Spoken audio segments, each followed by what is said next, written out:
Welcome to this edition of the Boon of Wireless Podcast, coming to you always high above the streets of northern New Jersey at ANJ Media. Yes, New Jersey. Believe it or not, Trenton, New Jersey, Trenton was once the capital of the United States in 1784.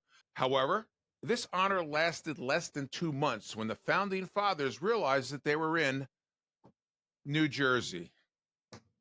Andrew, did you know that Trenton was once the seat of government for our entire country? No, I did not, John. Okay.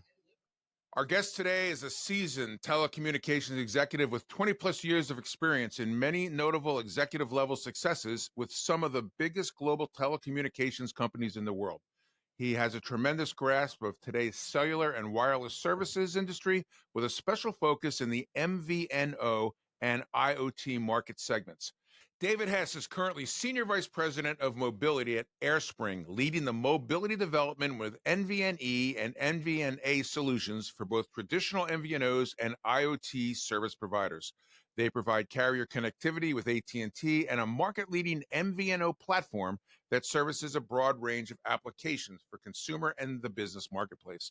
Airspring offers 20 plus years of experience in the telecommunications industry that combines with its proven track record of expanding and launching new MVNOs. Airspring's unique relationship with AT&T combines perfectly with a complete infrastructure that enables MVNOs and IoT service providers. They offer a brandable platform and API access to meet today's market demands, and they are driven by the mission to help and enable a new breed of light MVNOs, which we're going to talk about. So please join me in welcoming to the broadcast David Hess. David, how are you? It's great to see you.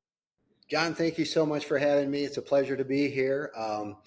It's great to join this venue. I've seen a lot of great stories you put out, and it's been fun to watch them. And it's great to see somebody putting a voice out into the industry that helps people understand what's going on in the marketplace. Thank you very much for that. Our goal is to educate and inform and peel back a little bit about what's going on in our industry and stay on the top of the trends. So you are somewhere in Ohio, I believe, correct? I am, and I lived in New Jersey for quite a while during my career. But yeah, I live in on Lake Erie, beautiful Lake Erie, right in an area called Port Clinton, Catawba Island, and it's kind of a good lifestyle. I get to the Cleveland Airport or Detroit Airport pretty easily. So very good. And you've got the Browns, and you have the Lions. I've got the Pistons, Tigers, and I've got Bears, the Cavaliers. Okay. Got it. Okay. Guardians and Tigers. Great. Well, we've known each other for quite some time. Looking forward to seeing you this summer. We'll talk about that later. And tell us a little bit more about David Hess that we didn't cover in the intro. Well, I enjoyed actually watching you get flipped over and interviewed recently, and it was a nice interview. And I kind of learned some of your background. But like you, I started in the sales world in telecom. I started working for MCI, Sprint, United Telephone, and then got into executive level roles. I had executive level roles with such companies like KDDI. I had executive level roles with Telia, the Swedish telephone company, and a lot of emerging companies. Over the last 7 years, I've been working in the MVNE and MVNO space. And I have to say, after being somebody who's been around the block many years, it's probably the best time I've been enjoying in my career the last 7 years is working with these MVNOs that are trying to figure out how to come into the marketplace. Yeah, and as I've said and written about many times, our industry is showing no slowdown in revenue growth. Subscriber growth actually has not grown as fast as some people would like it to, but other people are enjoying great success, like big cable, some of the upstart MVNOs with that famous word that I use, differentiator, are gaining a lot of share. And yeah, so the business is very solid. You were just at Mobile World Congress, weren't you, in Brussels? I was, yeah. It was a great time in the summer to get over to Brussels, beautiful city. It was a good event. I have to say the year before it was in Amsterdam. I think I enjoyed Amsterdam a little bit more. But it was a good event. The venue was at a kind of a strange location. It wasn't at a traditional kind of convention center place, but it was a great show. Low key as you compare it to Mobile World Congress. in Barcelona, which is so big and so hard to get around and it's a lot of work. This was great because you can really get around to everybody in the environment and you get to chat, meet people, hear different ideas. So I enjoyed it quite a bit. Anything new on the horizon that you saw other than AI, 6G? Um, Well, anything? I think what I saw, there's definitely a strong evolution that's occurred over the last probably 12, 24 months is the travel sim market. And it's been really interesting to watch that marketplace come into play because it's now targeting just simply travelers that are moving around. And there's some big companies, and as big as they are, you really realize they're fairly new. They've come into this space indifferently than the traditional MVNO, and they've come up with a cool infrastructure that really allows them to move into market by market and utilizing the full eSIM platform capability to quickly move them from one provider to another. But that was fun. A lot of B2B companies are getting into the space and met with many of those groups over there. So it's kind of a fun process to see where the hot and sweet spot is in the marketplace at different times. Good. We're going to touch base on the travel sim a little bit later in the program here, but Airspring is what we call an aggregator, and an aggregator does that. But explain in our industry, what purpose does the aggregator serve, and how it's very important to have an aggregator. All three of the major carriers have multiple aggregators. How important it is for the little guy that wants to get into the MVNO business. Sure. And just to be kind of a little more accurate, Airspring plays in both roles. We're an MVNE and an MVNA. Now, we didn't build our platform, but we were very strategic in the design of a build out for a platform that aligned with AT&T. From that standpoint, the value of an aggregator it's critical, and you get stuck on a team. I'm on the AT&T team, and I love it. I appreciate and understand where T-Mobile and Verizon play into the marketplace as well. We're all friends. We understand there's a demand for everything, but it's critical because in today's market, not everybody wants to go take a multi-million-dollar commitment. They don't want to go build out infrastructures. They really have affiliations. They have a lot of different values, and it's just hard to rebuild all the time. So I kind of feel like the aggregator model allows people to get into the market with less investment. It allows them to get into the marketplace faster, and it really doesn't require them to go build out expertise that it can take years to build out. I have a client currently for my consulting company, Atrium Unlimited, that was because of his differentiator. There's a second time I've used that word. He was very attractive for the carrier. I won't say which one. And they offered him a direct agreement with the carrier. He turned it down based on the multi-million-dollar 5-year commitment and a personal guarantee. He's going with that carrier, but through one of their aggregators, with the blessing, of course, of the carrier. So that's kind of a perfect example of what role the aggregator plays, correct? Yeah, and there's added thought to that. I think that, when you get into it, it's one thing, even if you're excited enough, you can go get a direct deal. Yeah. The time it takes to build that infrastructure out and the expertise you need to do it and to make it work smoothly, it could be 12, 24 months to get to where you want to be. So those are important factors as well. So you mentioned not only an aggregator, but an MVNE, which is the enabler. That's what we're talking about, the BSS, the OSS, basically in layman's terms, the billing system, and making sure that all the pillars, 10 or 11 things that you need to do with different vendors all come together and talk to each other.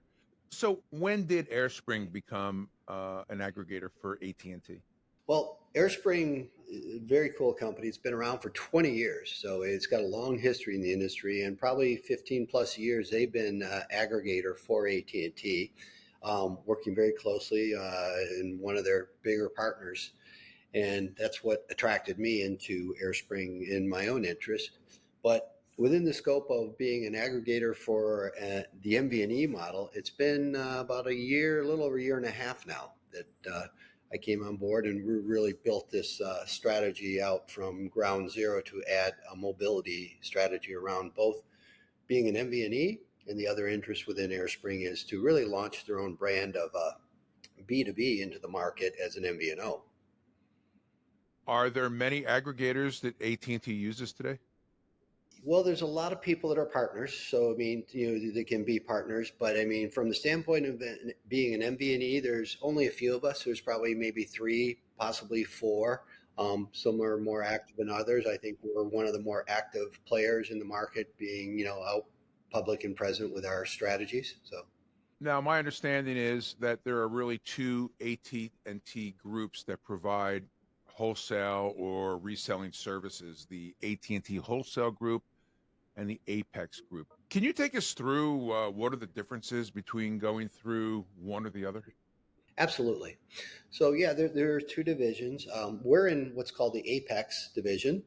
And the Apex division, we're selling AT&T's premium network. So if you went down to an AT&T store and bought a SIM card and it got activated, we're on the same network that their customers of enterprise or consumers are all utilizing. So all the features and the 5G elements of the network are all tied in. So we're, I think, kind of in the premium level of their AT&T services brand.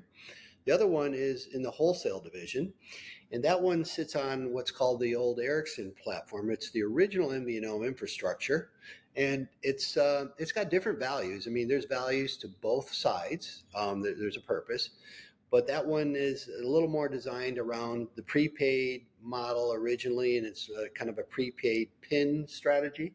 But it also has other advantages. I mean, truthfully, I see where one fits in one model better than another, and it's kind of the element of AT&T having 2 worlds. But I think the Apex side is a world I've been most closely tied to for the last 7 years. When a potential client comes to Airspring, do you know right away if, based on their value proposition, based on their financial abilities, based on their approach to go to market, do you know after a couple meetings that they'd be comfortable in Apex, or should you turn them over to the other division?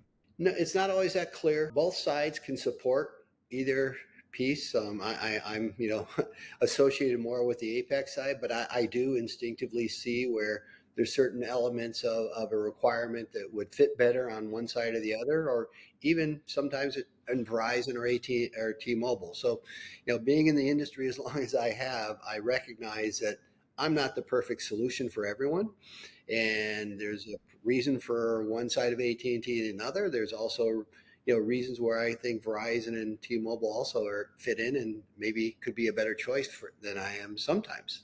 So Airspring is exclusive to AT&T, as T-Mobile and Verizon's aggregators are exclusive to them.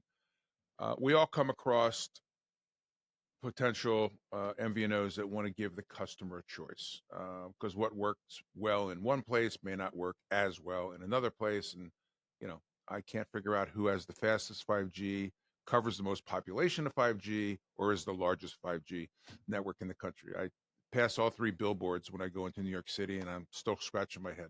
Anyway, do you find customers that want to offer all 3 major carriers to their subscribers?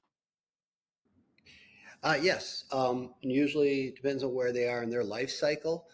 When you're starting off, you're better off picking one versus all of them, because it's complicated to try to balance and manage that. Once you get good at what you're doing, whether it's with AT&T or one of the others, once you get to a certain size, it's not uncommon that they recognize that they want to have a T-Mobile, a Verizon, an AT&T solution all built in together. And there's a market share for each one of them. You can fight with each other. We still, subs that go from one to another, and that constantly goes back and forth. But at the end of the day, there's a demand for T-Mobile, there's a demand for Verizon, and there's a demand for AT&T. Each MVNO uniquely has their skill set to putting their value proposition out there and managing it. But I believe once they get to a certain size, it's healthy for them to have others in the mix. So I know it's probably taboo, but do you work together with the other carriers, aggregators, to give the MVNO a seamless experience when engaging with them? For example, client X wants to offer AT&T and Verizon, or AT&T and T-Mobile, or all three. Do you ever work together with your counterparts to, to satisfy the customer's need, or is that kind of off limits to? No, no, I think it's, I've been in the wholesale arena for many years, and you kind of learn that you work with your competitors. And we understand while we do compete for certain opportunities, I also see some of these bigger opportunities where maybe they'll choose one over me first phase, but I always know they'll come back around if they want to expand in, or they may pick me first. So we're very friendly and helpful. We recognize that our customers, if they demand a you know, mobile network operator solution, we kind of work together to hand things off and kind of work together. So it's very friendly. Coming from the carrier background for many years, I'm sure your legal team has advised you on many things of working with your competitors. I'm sure you've had that same lecture, right? Mm-hmm. A lot of collusion laws and Robinson Patman and Sherman antitrust, all those things that we took hours of training on. Okay.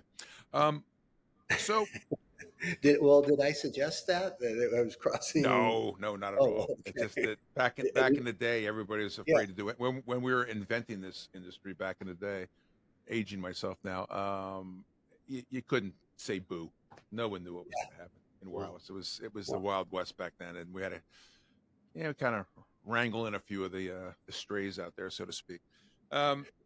So you started with an aggregator, as an aggregator with AT&T about 7 years ago.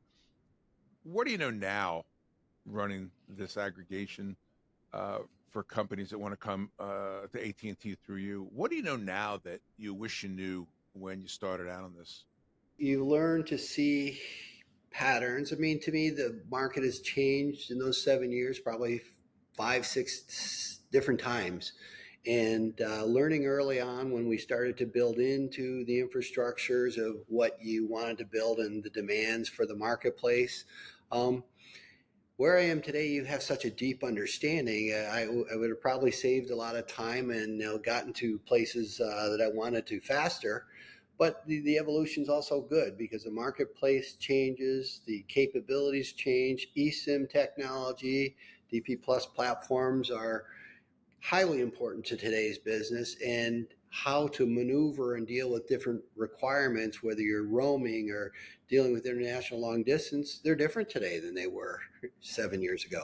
And there's faster, better, cooler options in the marketplace that make you a more attractive provider. What roadblocks or what surprises popped up in the first year or two of an operation as an aggregator? Every provider, AT&T, Verizon, T-Mobile, they have their own weaknesses, and you try to lean into their strengths, but quickly their weaknesses come to the table when you're dealing with some virtual network operator that needs to do something, and they have a demand for their customer, and you recognize all of a sudden we can't solve that, and how we thought we were going to solve it really doesn't work. You go back to the provider and you talk to them about, well, how do we fix it? And it's like fixing a 20-story building that's already been built. You can't go down to the infrastructure and change it. They all have stumbling blocks that affect you even today. So it's just the nature of the beast. At the end of the day, though, has this been I don't want to say profitable, but has it been a good venture for Airspring to become an aggregator? Before we move on to talk about your MVNE platform, has this been a good move for you folks? Absolutely, for a couple of reasons. One, it gives them an expertise into really branching out into their own brand. And secondly, it's a great market. It's not something you can snap your finger and happen overnight. So we're evolving, but I believe we will evolve and continue to become one of the stronger providers in this space. we've got stay power, we've got a good recognizable brand, and I think we know what we're doing. We've got a team of people that have been in this industry for a long time, and that matters too. We really know what we're doing. You mentioned earlier 12 to 24 months to get up and running as an MVNO if you went direct with a carrier. What can Airspring do for me if I want to get into the market quickly? Now, I know there's different levels. If you want to be a light MVNO and just focus on sales and marketing, or if you want to become a licensed MVNO with the FCC. But what is your typical shake hands contract launch? You can get people up in 30 days, 60 days. It depends on the complexity of what we're working with. We've taken, as I've evolved with my own strategic mindset around the industry, we kind of came up with an approach where we provide a usage-based pricing model. But we give them that advantage of like almost getting a direct relationship with AT&T. We manage and build out our product sets. We customize them. We give those kind of elements where we teach them about the industry, of how a product breaks, the advantages to that. We show them unlimited plans. We put a lot of education into really give them a clear understanding, but we also built in some front-end tools as well. We have a templated website and a templated mobile app that's pre-built that they can brand, put their content in, and get out into the marketplace without having to go figure out how to build those pieces. And it's fully integrated into the back end. So it's really great for companies in this day and age, especially in what you call the light MVNO model, that don't really have the expertise. They don't want to invest into that. We can give them a full front end, back end solution and really let them target with marketing or their affiliations that they have in their strategy. Have you met people along the way, like I have, that have a great idea, said, why am I not monetizing this on a monthly recurring revenue, that knew nothing about wireless, and you took them on and had to do the basic wireless 101 and basic MVNO 101 training for them? Yeah, oh, absolutely. And, I love what I do. And I see different animals or characters in this business every day. You see people that come in now that have all kinds of religious affiliations, political affiliations, universities. Obviously, the story of Ryan Reynolds. There's just so many different plays. And I'm seeing a lot of new companies come in with powerful apps that could be security driven, and they have thousands and thousands of customers built in, and they see this evolution to add a upsell into having a mobile service because the app is the driver of their product.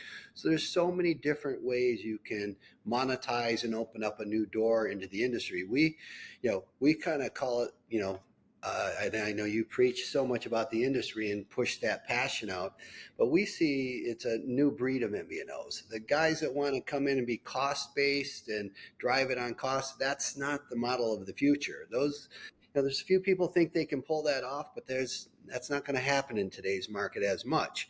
I see more excitement where you have a customer that you can upsell with a product that sits there, or an affiliation with a university, a religion, a political view, or any type of interest that are more excitable, because we can make them all competitive. To make one more competitive than the other is hard to do. So they have to have a better story. Talk a little bit about Airspring's MVNE, the enabler, and what you offer that other people don't. I know that people that have great entrepreneurial skills, that have a great go-to-market, like you said, associations, religious, would it be? What can they expect from Airspring to come through you and use your enabler services that may be different or better than other enablers that are out there? First off, I respect all the enablers. We made a practice, so we're interconnected with them. And somebody that's a good fit for me isn't always a good fit for them in a different application. But we do think we have a unique platform. We think we have a unique way to bring the customer in via utilizing a portal if they don't have a pre-built infrastructure, or we can integrate APIs into their infrastructure if it's pre-existing as well. And then we try to, give them the capability to really build out products. And that's where we, have two things we have inside our platform where you can pretty much custom build a product like in a snap. You can control what you want to do with speeds, throttles, cutoffs. On top of it, you can, manage that aspect of it to how you want to integrate into an eSIM infrastructure. We built a DP Plus platform into Thales with our own profile with AT&T. So we have some uniqueness there. And then lastly, if you don't have a web-based infrastructure, and I've watched people blow $20,000, $50,000 many times trying to build things out, and they never quite got it right, even after they spent all the money. So we kind of found having a pre-built infrastructure that allows them to just go in and brand, and they can certainly customize it to another level. It saves them time, money, and just a lot of wasted ability to lose money in time frames where if they were up and running the market, they'd be capturing market share. Good. So let you do the heavy lifting, and for them, just send me the check, right? Let me go out and do what I'm good at. That's the light MVNO. The light MVNO. Just look, I have this great idea. I'll bring it to market. You make sure it works, that the customers build correctly, the customer service answers the phone, that if I need any FCC guidance or licensing, you handle that, Airspring. Just send me a check. I'll be very happy at the end of the day. Well, there's a little separation. So, they still have to register. So they have to get to $4.99, they're $2.14. Right. But we have the tax engine built in as well. So we have a lot of these things that make it really easy for them, that they don't have to go figure out to find the contact to make it work. Even if they need regulatory help, we have people we hand off from attorneys and compliance sides that all help these partners move through the process quickly. I want to wrap up with one last topic that we briefly touched on in the beginning, and that's the travel sim market. 8-10 years ago, when we were dabbling in the travel sims, it seems that when the carrier needed gross activations, that they would turn the spigot on for travel sims, and customers would come to the US and they'd be here for 3 to 5 or 10 days and use a sim and then turn it off, which drove churn up. And the carrier would see that and they would kill the program for 3 to 6 months. Then they needed gross ads again and they would turn the spigot back on. I think we've evolved. Give me your overview of the current travel sim market and some of the things you saw out in Brussels that made you so excited to talk about this today. It's amazing to see how big these companies are now, and they've come up from, take 2-3 years ago, they were probably at their starting point, and all of a sudden they're, doing, 500, 700 terabytes of data on a month, and, in a particular market. So those are clients that are coming in and out. Some of them are on 5-7 day windows, some are 2 weeks, and they're churning. And there's a lot of tactical things you can look at, IMEI changes to try to balance out so it doesn't look like churn. But then some people kind of recognize that churn isn't a bad word as long as it's replaced with a consistent customer that's got the same demand. And a SIM change should not be a negative factor if it's just a part of a strategy that sits inside the travel SIM. And with eSIM fluency, it's seamless. They basically have customers that can move in and out, and it's a exciting part that we're just adding a travel sim layer into our business, so that when you're traveling out into markets, it's going to open up a door that it's not available to everyone. You're either a travel sim company that built that infrastructure and to move seamlessly, and if you haven't, most MVNOs go, gee, let's just not touch the international market. It scares me. I don't know if I can protect myself or monetize it. We're adding that layer so that they can move that into just being a product that can be controlled as simple as international calling could be. Okay. Is it as strong with people coming to the U.S. as people from the U.S. going elsewhere in the world, the travel sim? I would say I see more of it coming in. I haven't seen as many U.S. companies going out, Okay. but I mean, it's not that they don't have within their customer base travelers, but some companies, because depending on who their provider is with the top 3 providers and what kind of relationship, some of them don't have international roaming and they can't really manage it. So they really don't even open those doors. So they're missing revenue opportunities. This gives them a way to monetize their own customer base versus turning into the next huge travel sim player. And most of those have come out of international markets.